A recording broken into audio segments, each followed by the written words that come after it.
Good day, I am Jamela Rubio and I am going to create a video about SUMP and how to create a database by SQL queries. So I'm gonna open my SUMP. So what is SUMP? So according to the discussion, I'll just have a quick overview of this. So yung SUMP daw po is isa daw po itong isang open source software na inagamit sa pag-develop ng mga local server environment ng mga laptop or computer or even personal PC. Ang goal daw po ng SUMP is para po mas mabilis makapag-develop ang mga developer at mabilis ding makapag-test ng mga website or mga application na hindi muna kailangang i-upload sa live server. So, ang something daw po is compatible sa kahit anong window like Linux. And also, meron daw po itong MySQL na ginagamit para sa database system. And through SUMP is makakagawa tayo ng database about sa iba't ibang system na madalas nang inagawa ngayon. So, ang kailangan natin gawin ngayon is magagawa tayo ng database through SUMP. So, the first thing na gagawin is i-start itong button na to. And ito rin, i-start into. Then, after na maging stop na yun, yung mga button na yun, pipindutin mo itong admin. Then, mag-loading po ito ng kaunting ng sandali. Then, ito na po yung lalabas. So, ang gagawin mo naman po dito sa interface na ito is, dito ka na po mag-create ng database. So, para po kapag-create ka ng database, kailangan mo pindutin itong new. Then, pangalanan mo po yung database mo kung ano mang gusto mong pangalan. Ang napili ko pong pangalan is, senior profile and record. Napili ko itong pangalan na ito kasi ito yung mga example kong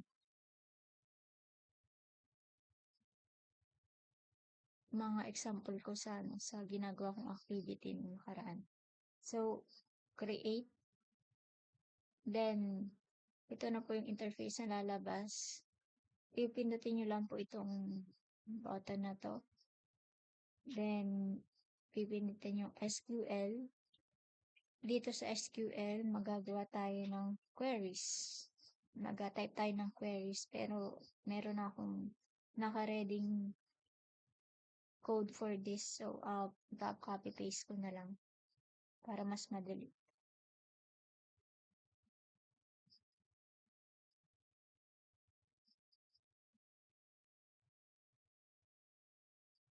So, ito na yung nakahanda kong code.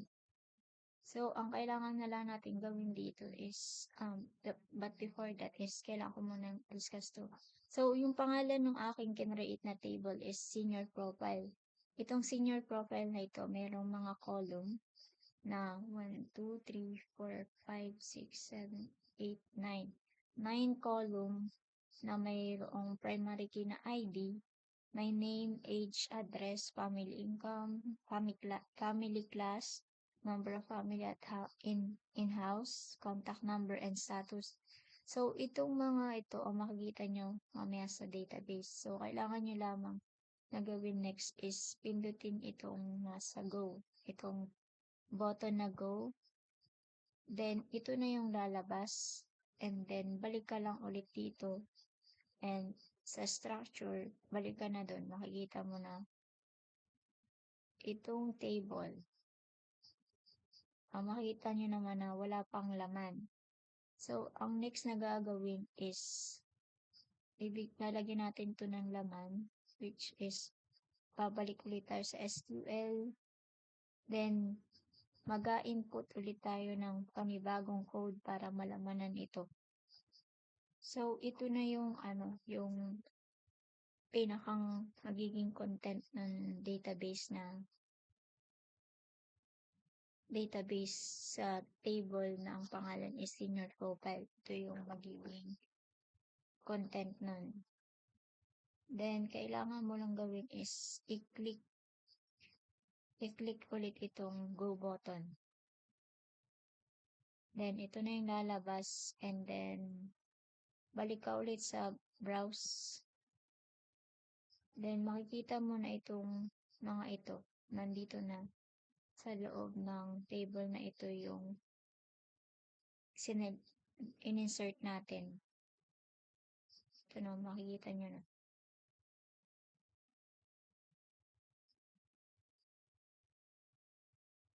So, itong mga ito is sa nakapaloob lamang dito is yung sa senior profile. Kailangan pa ulit natin gumawa ng isa pang table para magkaroon ng another table para sa gagawin natin mamaya. Gagawing activity mamaya. Pang last pa yun. So, ang kasunod natin gagawin is balik ulit tayo dito sa sa new. Hindi pala. Dito na lang. Tapos balik ulit lang tayo dito. SQL. Magka-create ulit tayo ng panibagong table. So, ito na po yung pinrovide kong code para mas mabilis at di na mahaba. So, ito pong table na ito is about lang sa health record. Diyan po makikita natin yung foreign key. So, yung senior ID po yung magiging foreign key. Then, meron pa rin pong primary key dyan, which is record ID. And yung natitira pa pong mga variable dyan is senior ID, health condition, last checkup. Ito po yung example content ko para sa table na may name na health records. So, ang kasunod po is ganun pa rin. Pipindutin po ulit yung go button. Then, ito na ulit po yung lalabas. Then, para po balik ulit po pala tayo dito sa browse. As you can see, yan ay sa senior profile yan. Dito tayo sa health records. Wala pa po kayo makikita niyan kasi wala pa namang laman. So, ang gagawin is mag-i-insert tayo ng laman dyan. Ang kasunod natin gagawin is punta ulit sa SQL. Then, mag-insert ka ulit ng command dito para malamanan yung table na yun. Sandali. So, ito po yung aking provided na code. Ito lang po yung magiging laman nung nasa table na health record. Pindutin lamang po natin itong go button ulit. Then, makikita na po natin yung laman nito dito. So, ito po yung database para sa health record table. Yan po yung magiging content nun. As you can see, meron po siyang record ID, senior ID, health condition, last check-up. Ito pong mga ito is magagamit po natin yan mamaya para po dun sa inner joint and left joint. So, before po tayo mag-proceed doon, is kailangan pa po muna natin gawin yung basic command, which is yung select, update, tapos yung delete. and then yung gamit po ng where. So, ang gagawin ko po ulit is, balik po ulit tayo sa browse. Punta po tayo dito sa senior profile kasi dito ko po gagawin yung insert.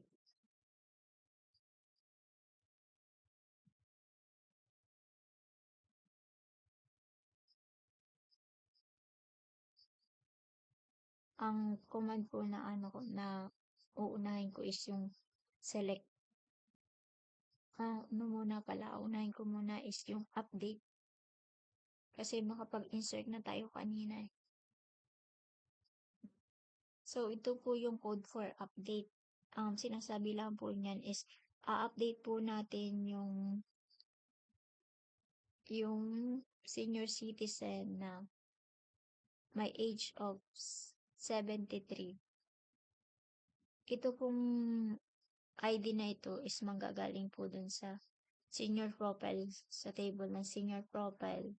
I-identify po kung sino yung merong age na 73. Tapos, i-update po yung may ID na 2.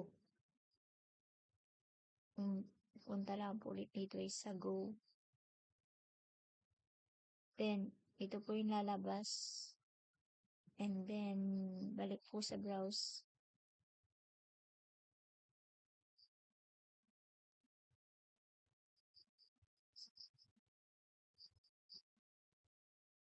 So, ito daw pong code na ito is, ang gagawin lang po nito is, update po yung senior citizen na may ID na 2. Tapos po yung age na dapat makikita dun sa browse mamaya is magiging 73. So, i-click ko lang po ulit ito. Then, may mali. Sandali. So, kita natin ang mali. Then, balik ulit. Mag-go ulit. Then, balik ka ulit sa browse. Then, yung may ID na number 2 is, makikita mo naman po dito na naging 73. Yung ID na yung may ID na number 2 is naging 73 naging 73 na kasi in-update. Then, ang kasunod naman po is yung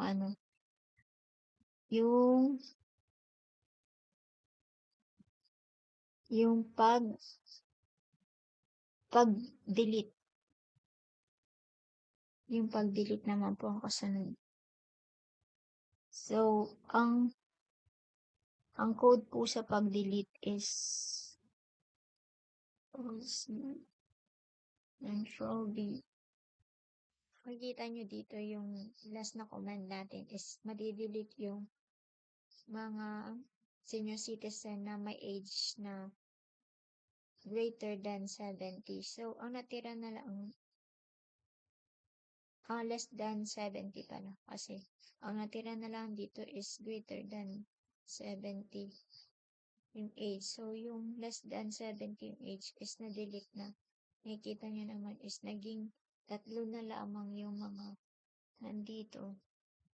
Hindi katulad kanina na 6 ito. Ang kasunod naman natin gagawin is yung last discussion na is na about sa right joint. Ang gagawin natin is ganun pa rin. Babalik ulit tayo sa SQL. Then, maglalagay ulit tayo ng command na para sa right joint. I will just, hanapin ko lang. Please. So, ito yung hinanda akong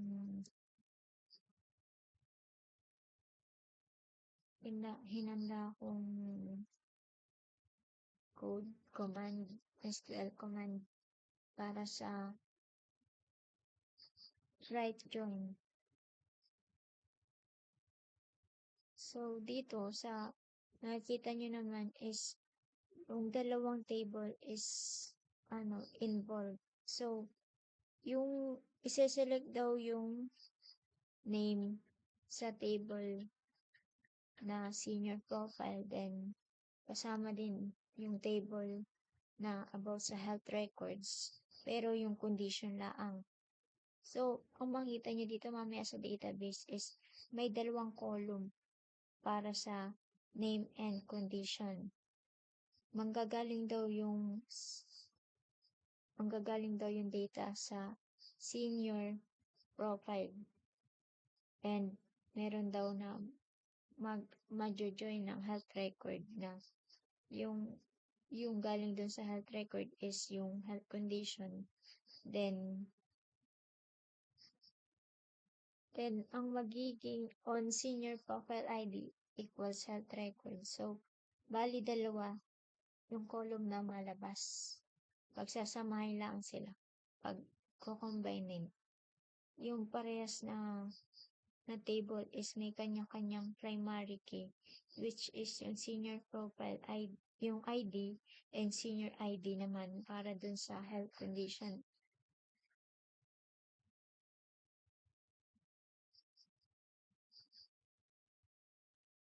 Itong ID pala is, ito yung primary key sa first table. Tapos yung pag siya pumunta dun sa kabilang table, magiging foreign key na, which is, ang pangalan na niya is senior ID. Siya yung foreign key dun sa kabilang table.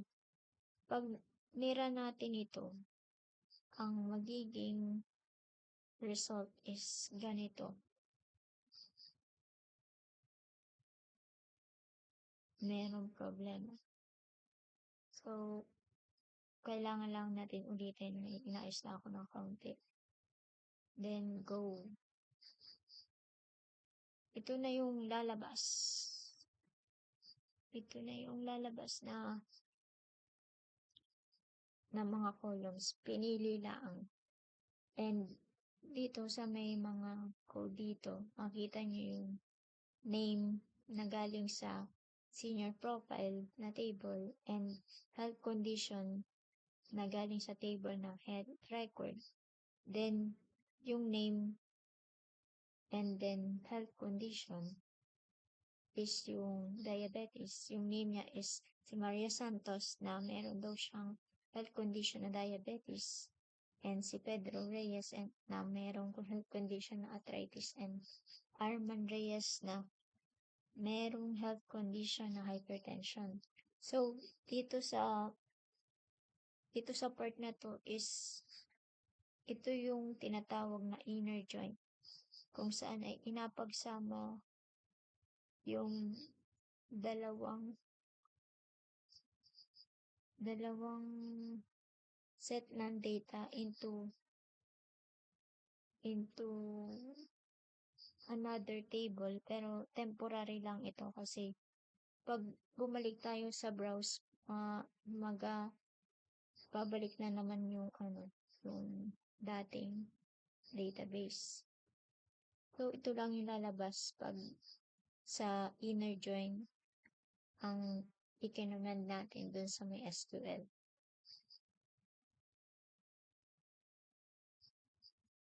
Sunod naman natin gagawin is yung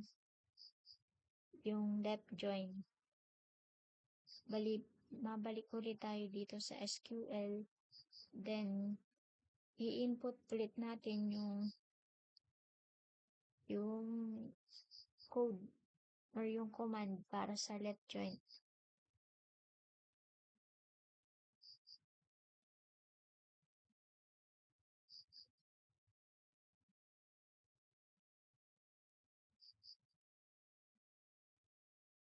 So, ito yung example kong SQL command.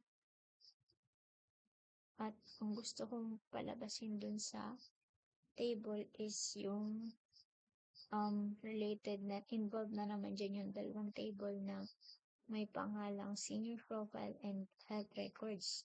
So, ang mapipili lang yung gusto ko kasi yung name and age lang ang kukunin ko dun sa senior profile, and yung sa health record na table naman, ang kukunin ko lang din dun is yung health condition and last check-up, yung date ng check-up. From senior profile, tapos yung left joint is sa bandang left siya. Ang ano naman dun is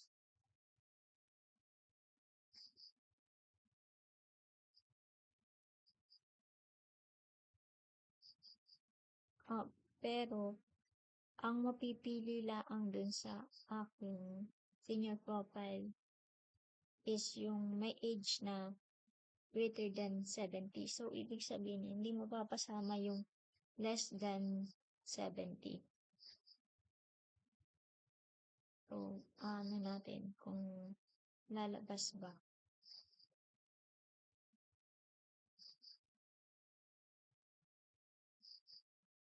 Oo, lumabas.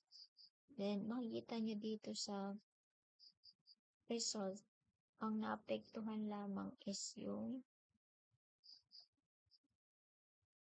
dalawa. Kasi silang dalawa lang yung may age na greater than 70 and may health condition.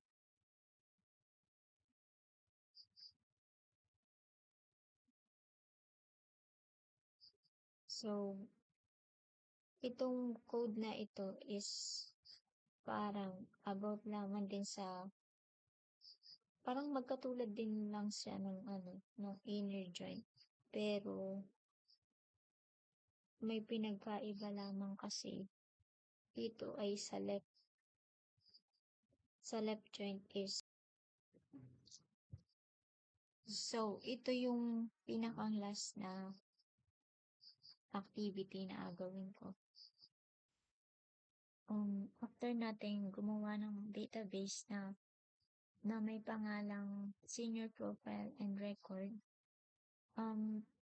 na-apply natin yung knowledge natin about sa SAMP and MySQL command, and habang ginagawa natin itong activity na ito is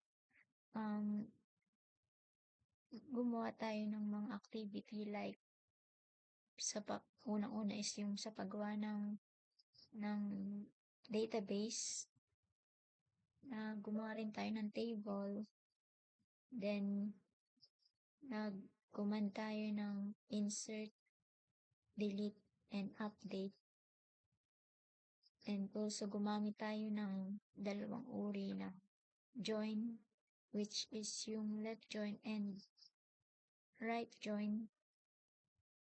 And through this, nagkakaroon tayo ng knowledge about sa pag-manage ng ating database, pag-operate ng mga table, pag-command ng mga queries, and yung pag-organize ng mga data sa table. So, importante yung SQL in database management kasi ito yung parang basic foundation natin para makagawa tayo or makapag-interact tayo sa mga databases para makapag-form ng mga tasks na katulad ng sinabi ko kanina na makapag-querying data, makapag-update ng records, and makapag-establish ng relationship with different tables. So, ginawa natin yan kanina na pinagsama natin or in-involve natin yung isang table sa another table, which is yung dalawang table na yun is yung senior profile and health record. So through that, nakapag-create tayo at nakapag-organize tayo ng database, nakapag-structure tayo ng tables with data, tapos nakapag-join tayo ng mga operation, and nakapag-retrieve and nakapag-combine ng mga multiple related table, and ano tayo, ng relationship, nakapag-enforce tayo ng relationship and yung constraint like foreign keys and yung primary keys, yung nabanggit ko kanina about dun sa ID and senior ID, which is yung ID is yung primary key dun sa another table. Then, pag nilipat na siya dun sa kabilang table, is magiging foreign key na siya. So, yung after nating magkapagawa ng database na yan is nakagain tayo ng skills like yung pag nagkaroon tayo ng skills about sa data modeling, na yung nag-query ng data, yung nag-identify ng foreign keys and constraint, and yung para natin ng pag-manipulate ng mga data like insert, update, delete. Then also gumamit din tayo dito ng problem solving skills like yung pag nagkakaroon ng errors, na-fix din naman. And through that is parang nagkakaroon tayo ng mas malawak pang knowledge about sa database management na magagamit natin in next year kasi gagawa na tayo ng system. So, yun lamang po. Maraming salamat.